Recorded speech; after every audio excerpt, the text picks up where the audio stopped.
नमस्कार, मॉम्स किचनमध्ये तुमचे स्वागत आहे। आज आपण बनवणार आहोत शेवग्याच्या शेंगाचे पराठे। शेवग्याच्या शेंगा स्वच्छ करून स्वच्छ पाण्याने धुवून त्या पाण्यामध्ये थोडंसं मीठ टाकून आपण त्या उकडवून घेऊ। उकडल्यानंतर त्या एका आपण प्लेटमध्ये काढून घेऊ आणि त्यातील गर आपण चम्मचने काढून घेऊ।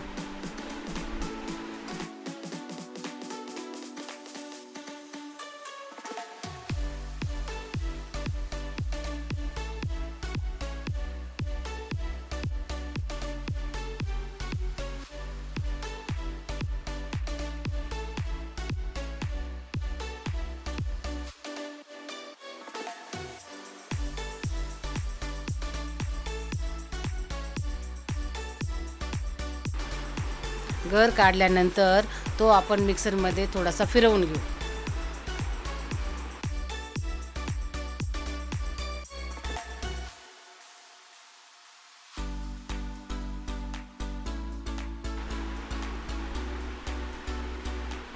बारीक केलेला गर आपण तो एका भांड्यात काढून घेऊ आणि त्यानंतर त्यात आपण बाकीचे मसाले टाकू।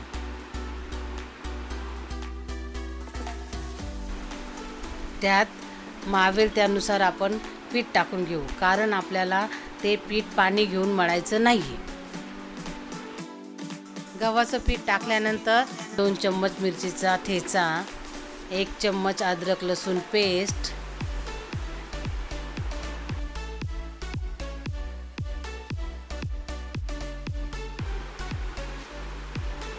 थोडासा ओवा हातावर क्रश करून टाकू,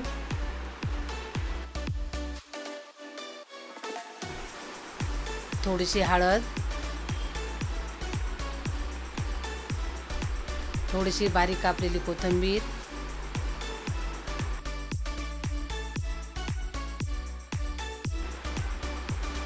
चवीनुसार मीठ टाकून ते पीठ आपण मळून घेऊ।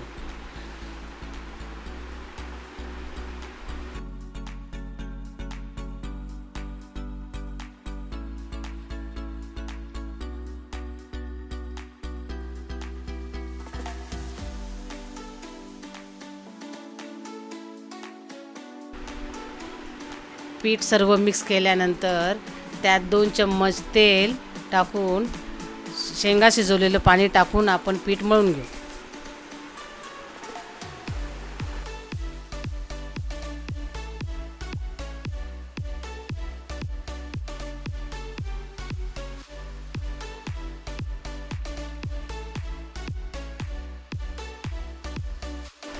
पीठ मळून झाल्यानंतर त्याला आपण थोडंसं तेल लावून ठेवून देऊ आणि आता आपण चटण्या करून घेऊ।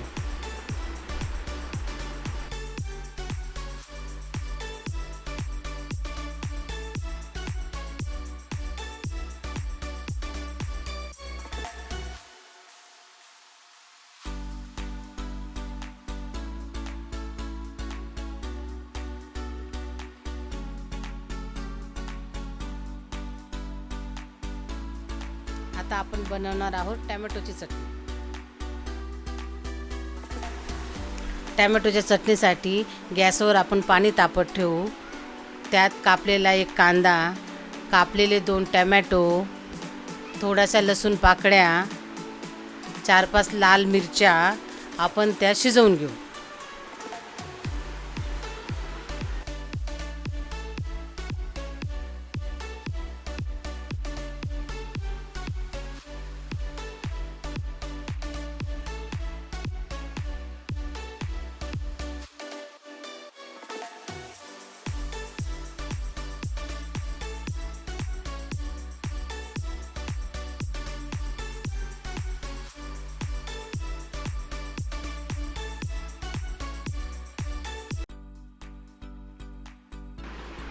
ते सर्व चांगलं शिजल्यानंतर ते मिक्सरला आपण बारीक वाटून घेऊ।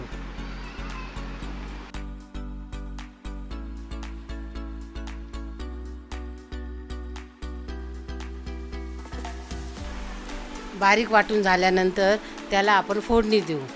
फोडणीसाठी पॅनमध्ये 3 चम्मच तेल आपण तापवून घेऊ। तेल तापल्यानंतर त्यात थोडीशी मोहरी, थोडे जिरे, थोडा कढीपत्ता टाकून ते चांगले तडतडल्यानंतर त्यात केलेले वाटण आपण टाकून ते सर्व मिक्स करून घेऊ.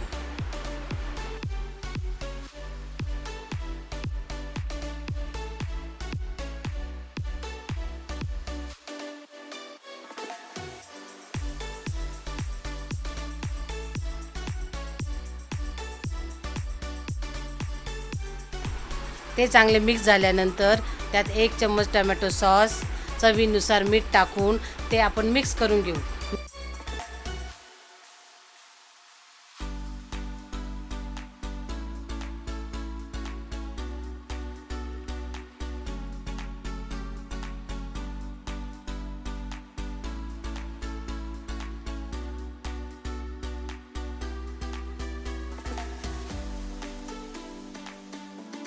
मिक्स केल्यानंतर त्यात 1 चम्मच साखर टाकून ते आपण शिजवून घेऊ.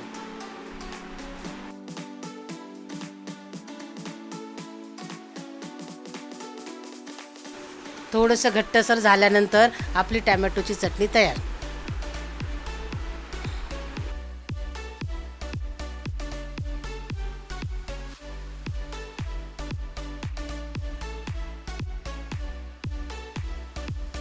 आता आपण बनवूया दह्याची चटणी. तडका पॅनमध्ये 1 चम्मच तेल टाकून त्यात 2-3 हिरव्या बारीक कापून त्या चांगल्या आपण तळून घेऊ.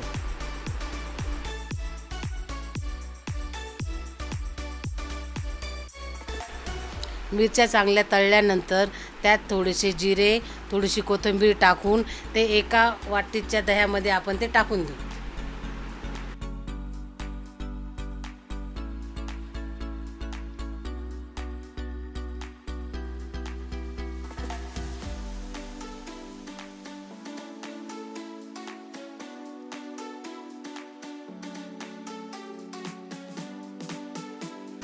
टाकल्यानंतर त्यात चिमूटभर मीठ, 1 चम्मच साखर टाकून ते आपण मिक्स करून घेऊ.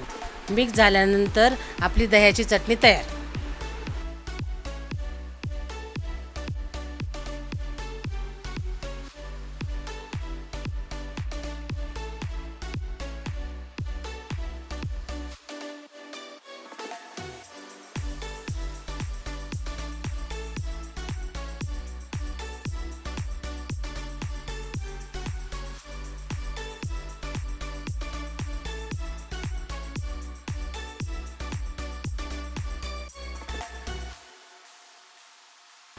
दोन्ही चटण्या झाल्यानंतर आता आपण पराठे लाटून घेऊ.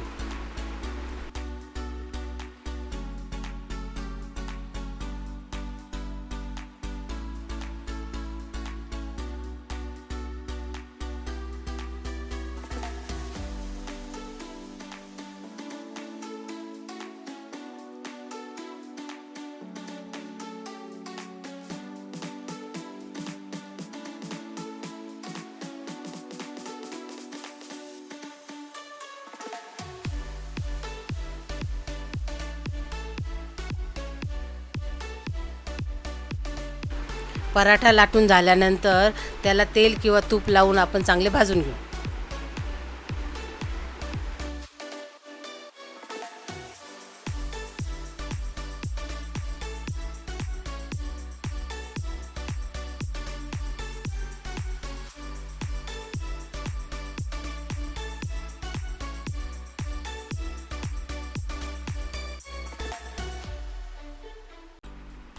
आपली पराठा रेसिपी तयार.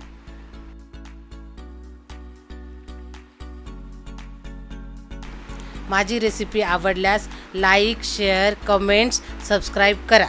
धन्यवाद.